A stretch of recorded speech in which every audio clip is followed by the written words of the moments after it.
Hello everybody, and welcome back to another JA Diecast iRacing Talks episode. This is the 12th episode, I believe. This episode is being recorded on June 15th, which is a Monday, so we just finished up the Homestead weekend, Homestead doubleheaders, whatever you want to call it. Which was 2 Xfinity, a Cup, and a Truck, I believe. That's what I believe it was. Could be wrong, but just about. And not a whole lot to talk about. Obviously, there's some race stuff, and with everything going on outside, just in the world in general, not necessarily in sports, there is a lot of stuff that has kind of been brought into the sports and NASCAR world. So we'll talk about that a little bit. So, first thing I have on my list is Bubba's comments on NASCAR banning the Confederate flag, or wanting them to ban it, and NASCAR doing it.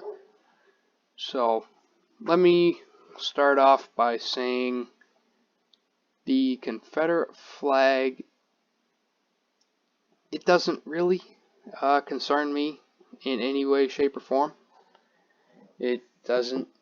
I don't like it, I don't love it, I don't hate it. It's just kind of there. I can see everybody's side of it, really. So, like I said, I'm about as neutral as you can get for something like this.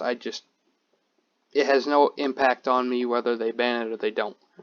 So, this is coming from a very neutral point of view here. It doesn't affect me anyway. But I do know that NASCAR did a very good job. I think Bubba, I don't even remember when he said it. I think it was Martinsville was Sunday. He either said it Monday or Tuesday, pretty much right after Martinsville. Yeah, it must have been one of those days, maybe Tuesday. I think it was Wednesday. It was somewhere in those days where Bubba said it, and then the day after he said it, NASCAR was like, "Yep, it's gone." So NASCAR did a very good job of kind of dealing with that situation. Just responding as fast as they did. I think that's props to them.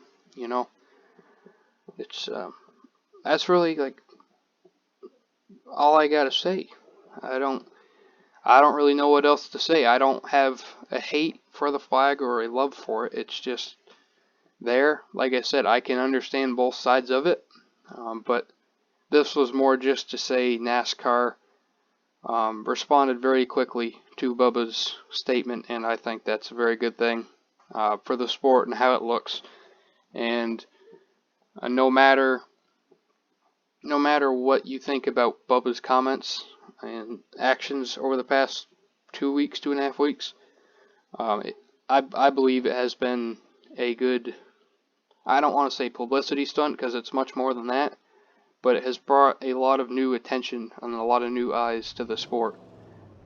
So I guess that's, a plus about it, but it's much more than a publicity stunt, so that's not what I'm trying to say. One thing that did come out of the NASCAR banning Confederate flags was, I want to make sure I get it right. Ray Cicerelli, that's who it is, right there. Now, if you're wondering who he is, don't worry, you are probably not alone. I don't know how many NASCAR fans there are, but I am pretty positive that probably like 90% of us don't know who this guy is. Probably the only reason I do is because I pay attention to it as much as I do, and I watch every race. Well, just about every race. Every now and again one gets by me, but I watch every race. I love the truck series, so that's why I know who he is. But let me pull up his racing reference here. Ray Cicerelli. How is it? Let's see here.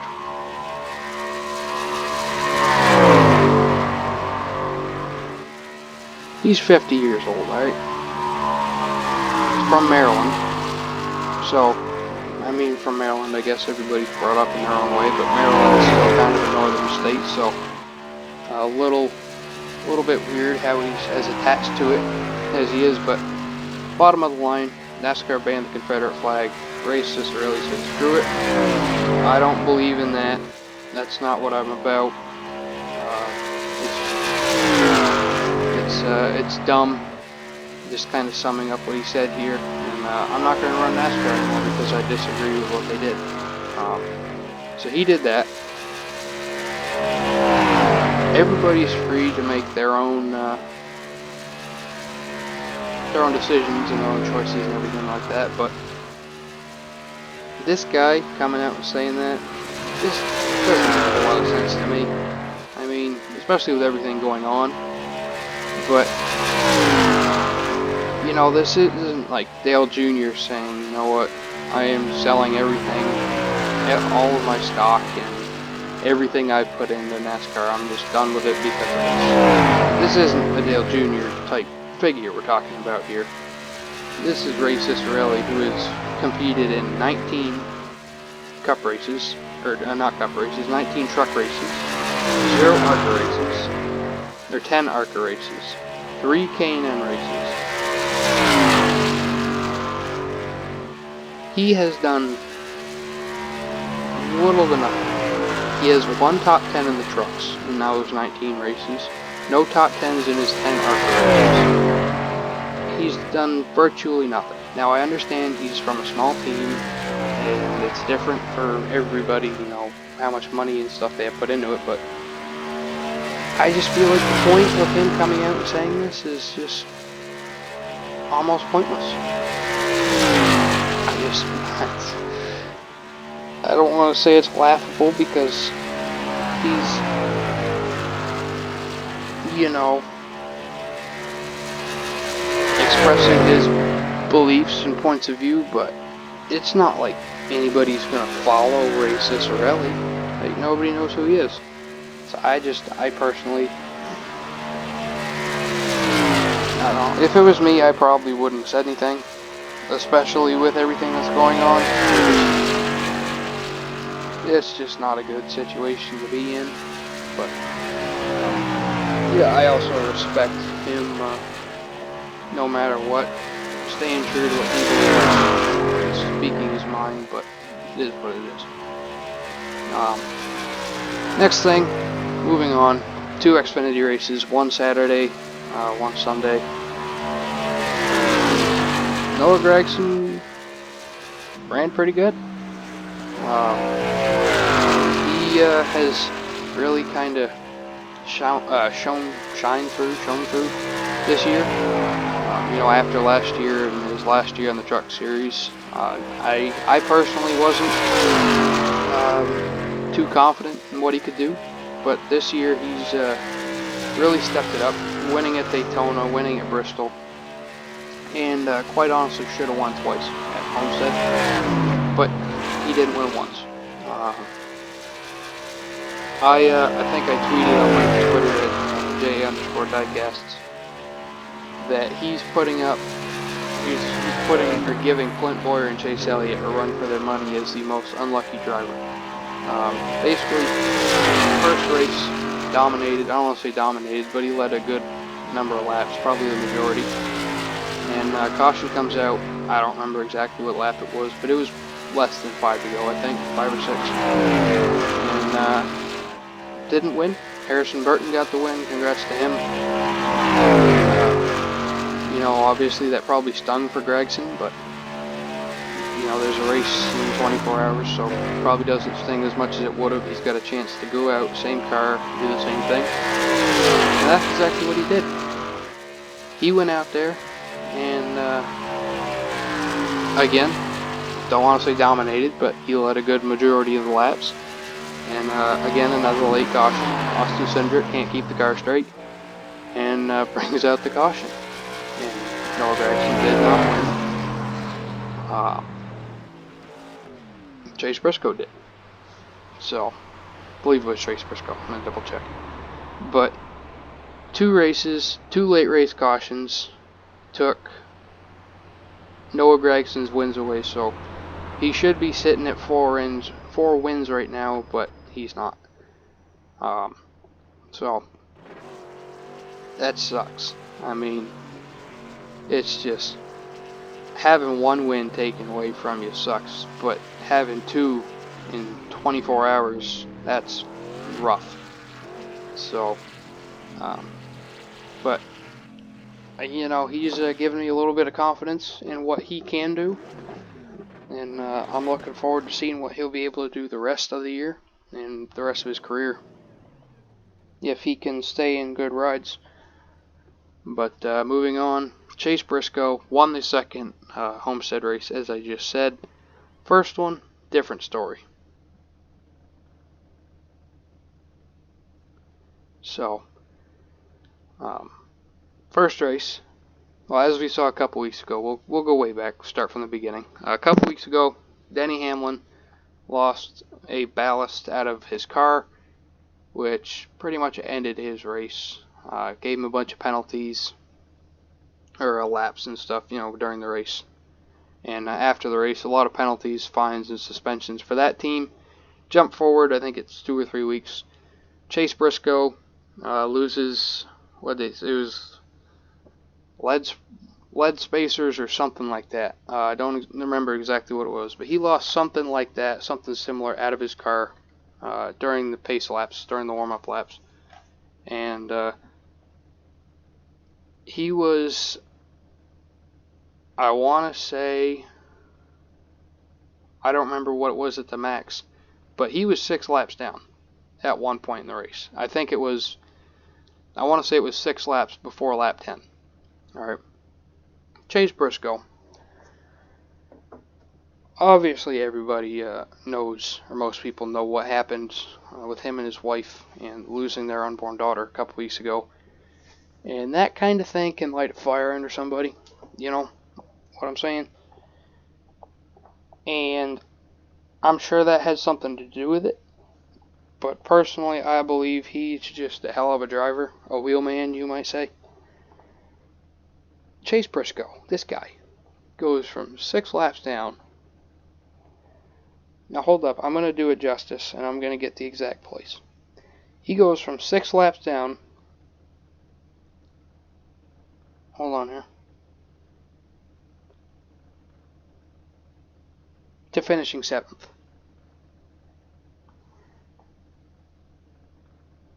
6 laps down to finishing 7th. That's unbelievable. That, if he had won this, I mean, it already was probably, it's a top, it's one of the best comebacks ever.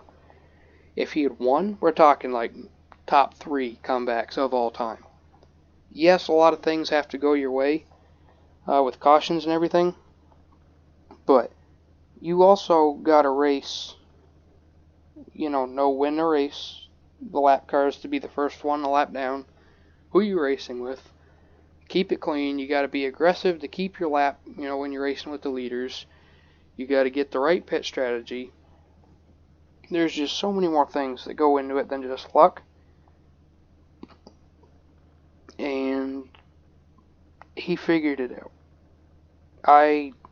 It's incredible. You know, 6 laps down, that's to a top 10 finish. That's just nuts. Then we'll go to the next one. So, if you watch the truck race, which yes, I know a lot of people don't, Sheldon Creed, who I like, you know, I like Sheldon Creed. It's not like I have a fandom for him or anything, or he's a favorite driver of mine. I just like him. I like to think he could get a couple wins. He pulled what I like to call it New Hampshire, and I call it that because in all of my trips to New Hampshire, I've seen it happen at least 6 or 7 times, and that is when a driver is coming down pit road or just somewhere near pit road entrance, and they smack the sand barrels at the entrance of pit road. The car stops, bounces back, sand goes everywhere, the barrels go everywhere, and there's just a big puff of smoke. Well, Sheldon Creed did this. Alright. Didn't, damage his car too much. I would have thought there would have been a little more damage, but there wasn't. And it was just a funny moment. I'm sure it was embarrassing and they hated it because it kind of ruined their chances a little bit, but for fans watching, and it was just funny. Like I said, it's something I've seen at New Hampshire, so I probably have a different view of it, and just I think it's a little more out there than some other people might, but it's something you don't see every day, so that's also probably proud of it. But he did it. It is just funny. If you haven't seen the video, I definitely recommend checking it out. You can probably find it on YouTube somewhere just by searching Sheldon Creed sand barrel or something like that. But yeah, there's got to be something with it. Next thing I want to talk about is the Cup race. And the Cup race, hold on here, I'm trying to find it. Cup race supposed to start at 3:30, right? 3:30 p.m. Eastern Time, and NASCAR's actually been doing a good job starting on time since Corona. So they were supposed to start at 3:30. Right as they got in the cars and fired them up, there was a light rain shower. Don't quite know exactly how long that red flag was for, but it lasted a while. I think after that they went out, ran, I want to say it was like 6 laps, and lightning, and the lightning policy, there's lightning in the area, 30-minute stoppage, and so there was 30-minute wait, and then right as they're about to go again, another lightning strike, so another 30-minute, and there was like 3 or 4 lightning strikes. So they ended up waiting, and they didn't get going back until like after 8, I think, and so it was like 7:30, 8 o'clock, I think it was, and they had only made 6 laps since 3:30, and it was just like something didn't want them to race that day, and it was a little annoying, I'm sure for everybody, but because I like to stay up and watch them, I like to watch all the races I can, but I gotta be to work, early in the morning, so I had to go to bed at some point, and bottom of the line race started at 3:30, and after all the delays and stuff, didn't get over until like 11:30, so that was tough, but it did end. Denny Hamlin was your winner. Chase Elliott ran good, got a lot of stage points, and a good finish, so I wish he could have got the win, but Joey Logano kind of held him up, which I won't talk too much about. You can't expect Logano to move out of the way after Bristol a couple weeks ago, but it wasn't like Logano was trying to stay on the lead lap. He was already a lap down. So I'll talk a little bit, not much. I just want to say my view of it. If you're fighting for the lead lap, that's fine. You have every right to go out there and race. But if you're 1 or more laps down already, like say you're a lap down and they're lapping you for 2, don't race. Get out of the way. Like, I understand, but especially at that point in the race where it's under 20, 30 to go under there, just let them go. Let them race it out themselves. So,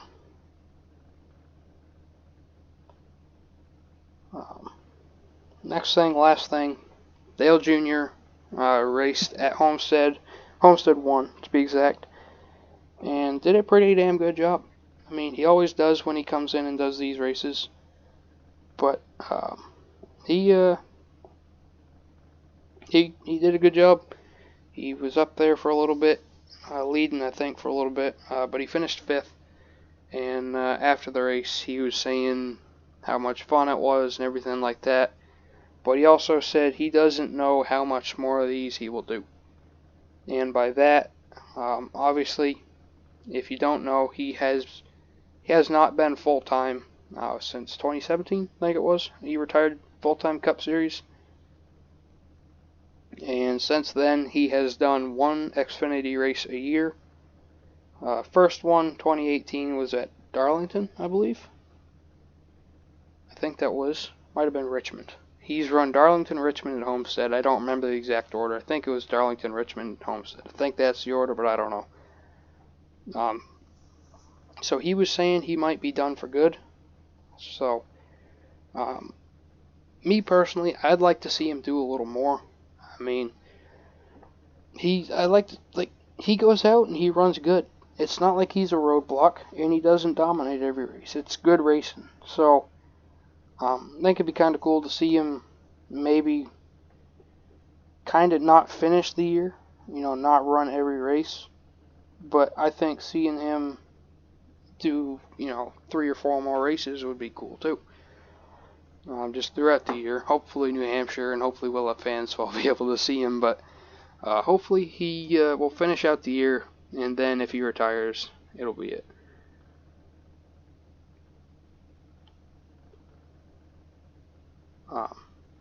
So, that's something to keep your eye on, because Dale Jr. is a big icon in the sport and a lot of people's favorite drivers. So it'll be something. But that'll do it for this one. Hope you guys enjoyed the video. Make sure you like and subscribe. Check out the links down below. I'm on TikTok now too, so go check that out, JA_Diecast. But I hope you enjoyed the video. Thank you for watching, and I'll see you in the next one.